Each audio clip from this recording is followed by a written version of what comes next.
The expectation maximization algorithm is, in my opinion, one of the most amazing topics in machine learning. So let me introduce you to a problem. Suppose that you are watching the sky at night and you have a bunch of different stars, like these ones. Okay, so you know that there exist different types of stars, and your task is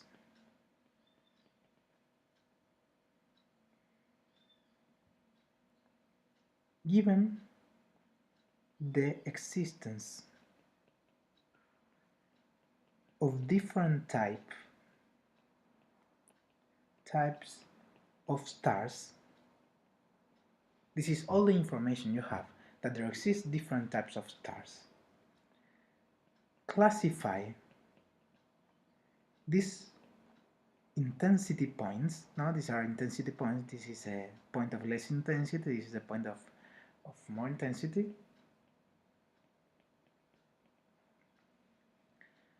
Classify them. So tell me point A, what is the category of point A? For example, is a dwarf, is a white star, a red star, I don't know. What is the category of point B? So classify the intensity points and characterize the types categories to which points belong to. Points belong to. So you will need to tell me. Okay, let's call the points, the stars differently. So x1, x2, I don't know, xn. Yeah. So you will need to tell me x1 is a dwarf. Yeah. X2 is a red star. Yeah. You will need to tell me this, and you will need to tell me, okay, dwarfs are like this. I mean, you have a dwarf if in this here you have intensity, here you have probability. So dwarf is a class which is centered at a mu d. Yeah? So the probability that a star is a dwarf is according to this distribution here. Yeah. So for example, if we have a point which a point here which intensity around here, yeah, it's very likely that it is a dwarf. But a point with intensity around here is very unlikely that it is a dwarf. Yeah? So it seems like an impossible problem. Yeah? We don't know anything. We don't know. We don't know which star belong to each type. We don't know how types are, and we need to do both: classify stars and know how are the types in which we are classifying them. Yeah? So it seems like an impossible task. But let's separate this chicken and egg problem. So we have a chicken and egg problem. Now let's separate this chicken and egg problem in the two parts. So we have a chicken and egg problem here.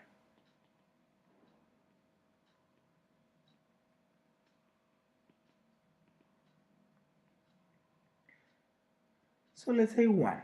Yeah? If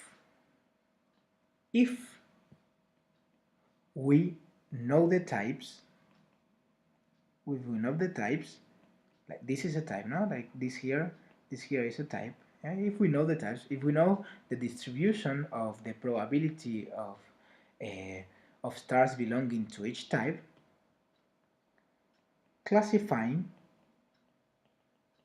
is trivial. Let me show you. So, let me show you. Suppose that on this, let's change color, yeah. So, suppose that on this axis we have intensity. So we have a lot of stars, yeah. We have seen one star here, one here, one here, one here, one here, one here, yeah. And suppose that we know that there exist two types, rough, let's say dwarfs and red stars. Dwarfs will be blue, so this will be dwarfs, and red stars will be red. Yeah, red stars. Yeah. So we know that and let's say that this is the axis here. Oops.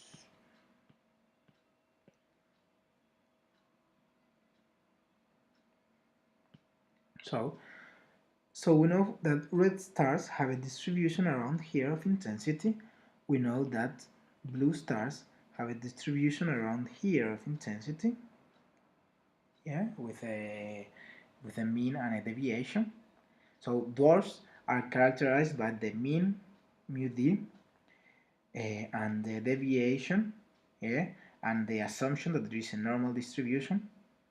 So this is noted like normal center in mu d, deviation d, and we know that the red star have a distribution normal with a mu d that we know it and a sigma d we know it. We are trying to, I try to show you how this problem is trivial. So we have to decide, for example, for point x1, the probability that it is a dwarf versus the probability that it is a red star. But this is trivial. Yeah? The probability that x1 is a dwarf belongs to dwarf stars is equal to the normal the normal distribution of the dwarfs evaluated at point x1. Super simple. Huh? So it's proportional to e to the minus x1 minus mu d square over the deviation square. Huh? It's trivial. The probability that x1 belong to the reds is proportional to e to the minus x1 minus mu, oops, here I put mu d, but it should be mu red, minus mu red over the standard deviation of red stars. Yeah? So we will classify it according to which one of these is higher. Yeah? Like we will say like if the probability of x1 belonging to dwarf is greater than the probability of x1 belonging to reds, then classify x1 as red, as dwarf. So this problem is trivial. If we know the types, we know the distribution that characterize the categories, then classification is trivial. The other part of the chicken and egg problem is, if we don't know the types, but we know to which category each item belongs to which category each star belongs to, then characterizing the types is also trivial. So if we know to which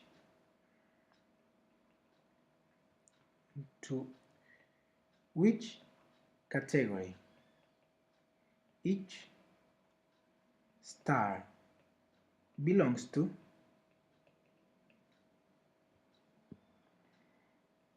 then characterizing the types is trivial. Let me show you. So again, no? So we have the stars that varies in intensity.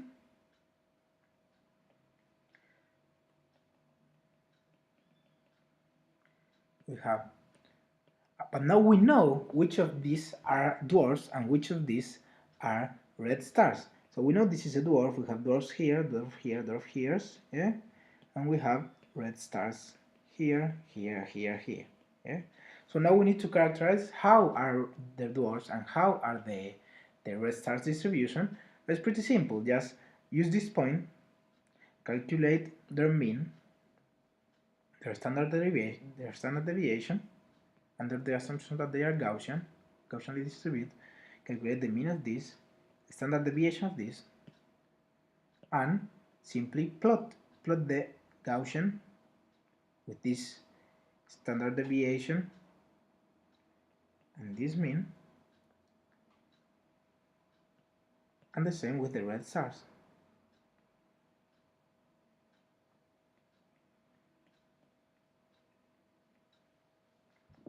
So if we know that if we know the types, classifying is trivial. If we know how the dwarfs and red stars distributions are, then classifying each unknown point in, unknown category point in a category is trivial. And if we have the points classified, then characterizing the types is trivial. So the expectation maximization algorithm is an iteration between these two steps, two trivial steps. The first step has the name. If we know the types, then classifying is trivial. Okay, this is called expectation.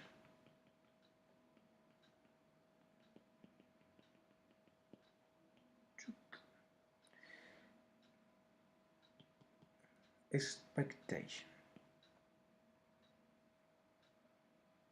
Oops. And this step, you can guess, is called maximization.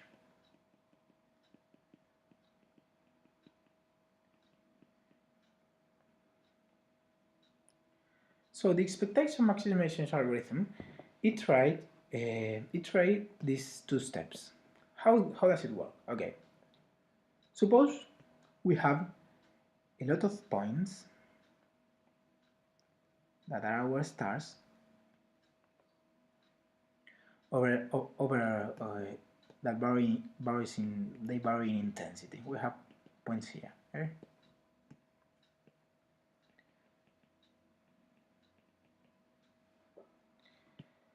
Let's say we have points here and here. Here we have a lot of points. Here we have some other points. Okay? So initially we place the Gaussians in anywhere. We put them, we have the red and the blue Gaussians and we put them, I don't know, here.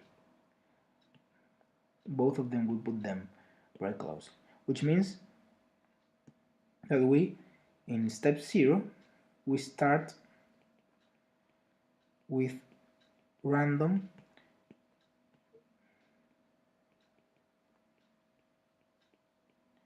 mean of the Gaussian 1,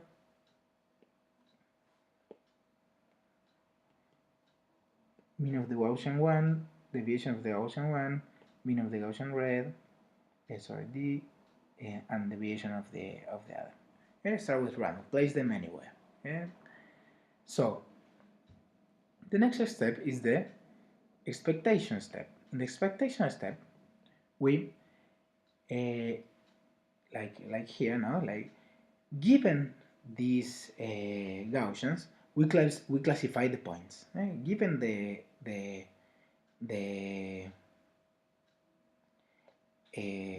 this current Gaussian, we calculate for each point the probability that it belongs to each Gaussian. So calculate the probability that each point belongs to each type.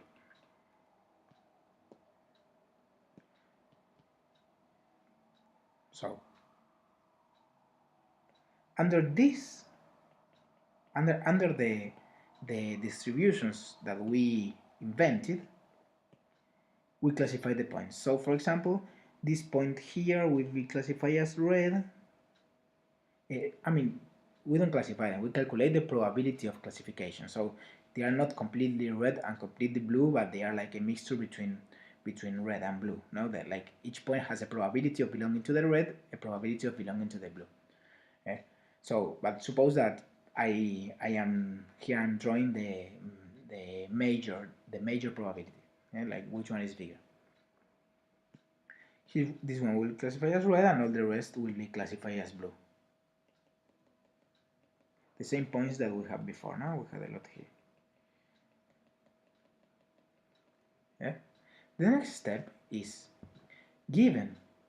The next step is with the points classified as in the previous step, we recharacterize the types.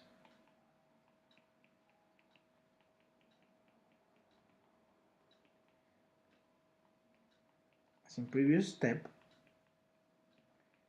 we recharacterize the types. What do I mean by this?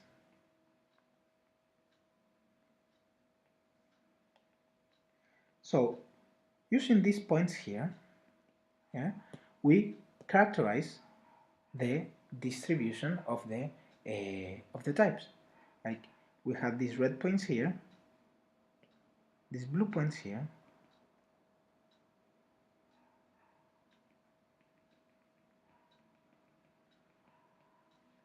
so now this distribution will be centered here.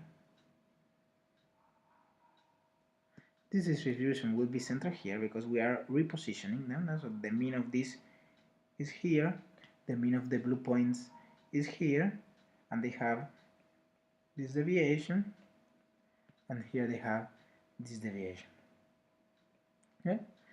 And now what do we do? Well, again, iterate, go to the expectation step. Yeah. So what now?